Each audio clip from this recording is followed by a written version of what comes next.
good news, tenyente ng barangay kumpirmadong cancer-free na. Another star player, Jeron Teng, binitawan na rin ng Converge Fiber Xers. Terence Romeo, Calvin Abueva, Mo Tautua at Jason Perkins may pag-asa pa nga bang makasama sa lineup ng Gilas Pilipinas. National team ng Lebanon, inunahan pa tayong mag-back out sa Asian Games. Well, matapos nga ang emergency press conference kahapon ng ating national team na Gilas Pilipinas, pinaliwanag doon na kaya pala hindi pinayagan ng Hagok itong ating request na ilagay sa lineup itong sila Abueva, Perkins, Tautua, Terence Romeo dahil pala sa ipinasang advanced 60-man pool na kamakailan lang pinalitan din agad ng 37-man list, which is ang pagkakaalam ng kampo nila Coach Team Cone na humahawak ngayon sa Gilas ay existing pa itong naunang ipinasang 60-man pool. Kaya nag-come up si Coach Team sa idea na tanging si Abueva at Perkins lang ang player na huhugutin na wala sa ipinasang listahan sa Asian Games. Ang kaso nga lang sa ngayon ay ni-revise pa pala yung 60-man pool na nauwi na lang sa 37 na naging latest na sinabmit ng SBP sa Hagok, kung saan wala na doon itong sila Terence Romeo, Mo Tautua at pati itong si Stanley Pringle na gagawing reserve player sana ni Coach Team Cone. Ibig sabihin talagang totally nagkaroon ng miscommunication sa panig ng dating humahawak na MVP at sa bagong may hawak ngayon sa Gilas na SMC. Dito na lumalabas yung sinabi ni Chino Trinidad na ang meaning ng SBP ay sinabutahing basketball program. Kaya mula 13 players na binuo ni Coach Team Cone, nauwi na lang yan sa 7 players kasama sa nawala sa lineup si RR Pugoy na hindi pinayagan dahil sa kanyang medical issue. Sa kagustuhang ipagpatuloy pa ng natirang 7 player ang ating stint sa Asian Games. Heto't kahit gahul na sa oras, gumawa agad ng paraan itong sila Coach Team at kinuha nila itong mga available players na nasa 37-man pool. Kabilang na nga dyan itong sila Kevin Alas, Chris Ross, CJ Perez na kababalik lang galing abroad, Marcio Lassiter at itong si Arvin Tolentino. Sa mga nagtatanong kung may natitira pa bang pag-asa para makasama sa lineup itong sila Romeo, Tautua, Calvin Abueva at Jason Perkins, well, meron pang kakarampot na pag-asa, which is yun nga yung appeal na personal na ginawa ni POC President Bambol Tolentino. Kapag pumayag ang Hagok, pupwede pa, kaya't itong si Calvin Abueva napapost na ulit at sinabing waiting nga raw silang 4 sa confirmation ni Yao Mingming. May good news din tayo kay Terence Romeo sa PBA dahil nakasecure na naman ito ng extension contract sa kanyang mother team na SMB despite na laging may injury. Nakakagulat lang din dahil bukod pala sa ating national team na gusto na sanang mag-back out, kahapon nauna pa itong Lebanon sa kadahilan na namang halos karamihan sa kanilang players ay may iniindang injury. Samantala, mapunta naman tayo sa good news, the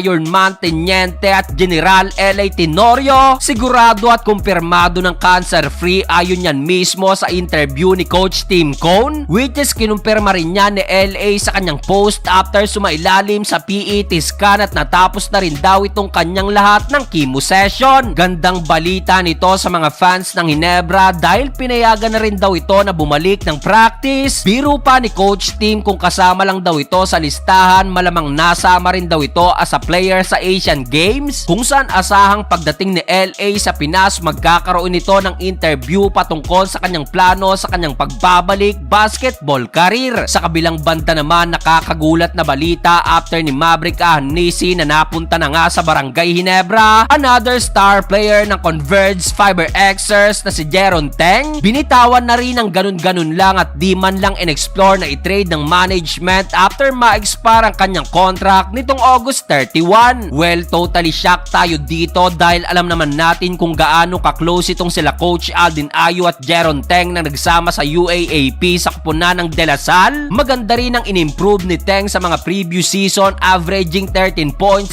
rebounds at 2 assists per game. Ang kaso, ayon sa balita, hindi yata nagkasundo sa presyo dahil tulad ni Maverick Ahnisi, gusto rin yata ni Jeron Teng ng malaking contract at base pa sa kuliglig ni Snow, tumataging Teng na 800,000 pesos a month ang nais ng kampo ng nasabing player. Sa madalit sabi, hindi nga raw worth it lalo't may mga tools ngayon ng Converge na maaaring pumalit sa kanyang spot tulad na lang nitong si Shani Winston. Kaya heto't kahit malaking asset pa itong si Jeron Teng, ganun-ganun na lang itinapon na maaaring pumirma ng kontrata kahit sa saan niya gustuhin koponan mapa overseas mano PBA.